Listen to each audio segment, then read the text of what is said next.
Hey guys, it's Fail. Welcome back to my YouTube channel. I'm on my way to Renn Fest. So I made this headdress and I videotaped myself doing it. It's really fun, really simple, really easy, and it looks really impressive. So if you want to make something similar for the holidays, for a fun, cute costume, for Fairy Fest, for Renn Fest, you can watch this video and I'll kind of explain how to do it. I'm gonna go have some mead and play with my friends. So see ya. Is going to have horns, and I want these horns to be lightweight so they don't give me a headache, but I also want them to be rigid so they stay in place and they stay where I want them to be. So I've chosen to make them out of Crayola Model Magic, which is a really lightweight, really spongy and easy to work with clay, but it doesn't have a lot of structural integrity and it gets a little bit crumbly and is prone to breaking and cracking. So I'm going to give it an internal armature using some aluminum floral wire that I got at the craft store. So I basically drew the shape that I wanted the horn to be and bent the wires into that shape and used a little bit of duct tape to secure my two wires together. So I threw down a piece of wax paper to prevent the model magic from sticking to my work surface, and I'm just kind of rolling it out into snakes and bending it and mushing it around the wire that I built. I have a little bowl of water off to the side. I use the water periodically to smooth and blend seams on the model magic, and I have this little extra piece of the horn that it's going to be so thick and it's so small that it doesn't actually need an armature. I want the horns to have a little bit of a natural texture, a little bit of ridges, a little bit of realisticness to them. So I'm using an old toothbrush and a silicone sculpting tool to create a little bit of shapes on my model magic. It's nice to do this when it's wet because when it dries, it's going to amplify the textures that you put in it because it will shrink a little bit. So if you let those dry for like 2 to 3 days because they're a little bit thick in the middle, you'll have a really nice base.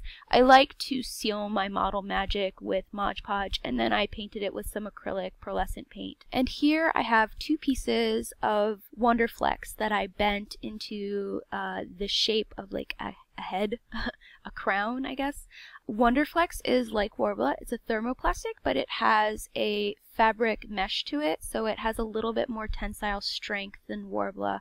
You could use either. I'm using Wonderflex here just because I had scraps laying around and it was convenient. As you can see, I have these 2 little ears that I'm attaching to these pieces of Wonderflex that I have created, and basically what they are is a piece of Wonderflex that I cut into shape and bent using the heat gun and then glued faux fur to. And I have a little extra Wonderflex tab sticking off of the back of the ear that I used to attach to the little plate that I made. And I went ahead, and you can see I'm using little Wonderflex scraps to attach the horns that have little prongs that I left off of the armature wire, so the armature wire of the horns to the Wonderflex plate. Now this Wonderflex plate is going to sit against my head. It's hard to explain, so you'll see later when I put it on the wig head. But basically I'm just creating this understructure, so you have this little plate which has the horn on the top that curves atop my head, and then you have the little ear at the bottom.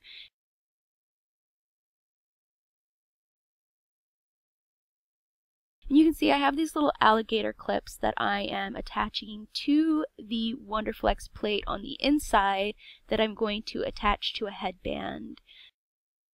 So you can kind of see that the idea here is that the headband goes around my forehead and the little alligator clips hold into the side right around where the ears are. The ears appear where my ears would be and the horns sit on top of my head.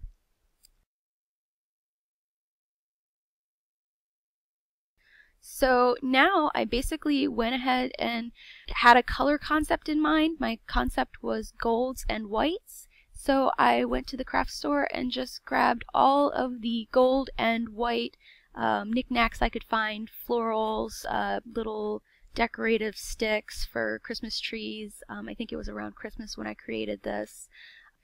I'm using some brown felt here to cover the Wonderflex and to create an easy surface for me to glue all of my flowers and knickknacks to. The brown is about the color of my hair, so if it shows through, it should look like my hair. So that's why I chose the brown. You could choose any color, but it's probably best if you use a neutral. And this is really the easy part, is that I just have a low temperature, high temperature hot glue gun, and I'm basically just going to start placing things around the edge and covering up these two Wonderflex plates. There's no real rhyme or reason for what I'm doing, but I just, well, like I said, I want to cover up all of the spaces. So for instance, that flower, I needed to trim it just a little bit smaller to fit where I wanted it to fit.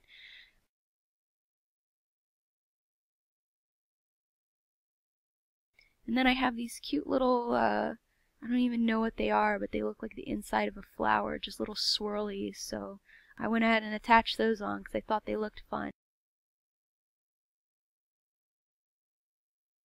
And then for the final touch, which makes this particular headdress like a first frost of fall headdress, is I have these cute little snowflakes that I'm going to start gluing around the edges.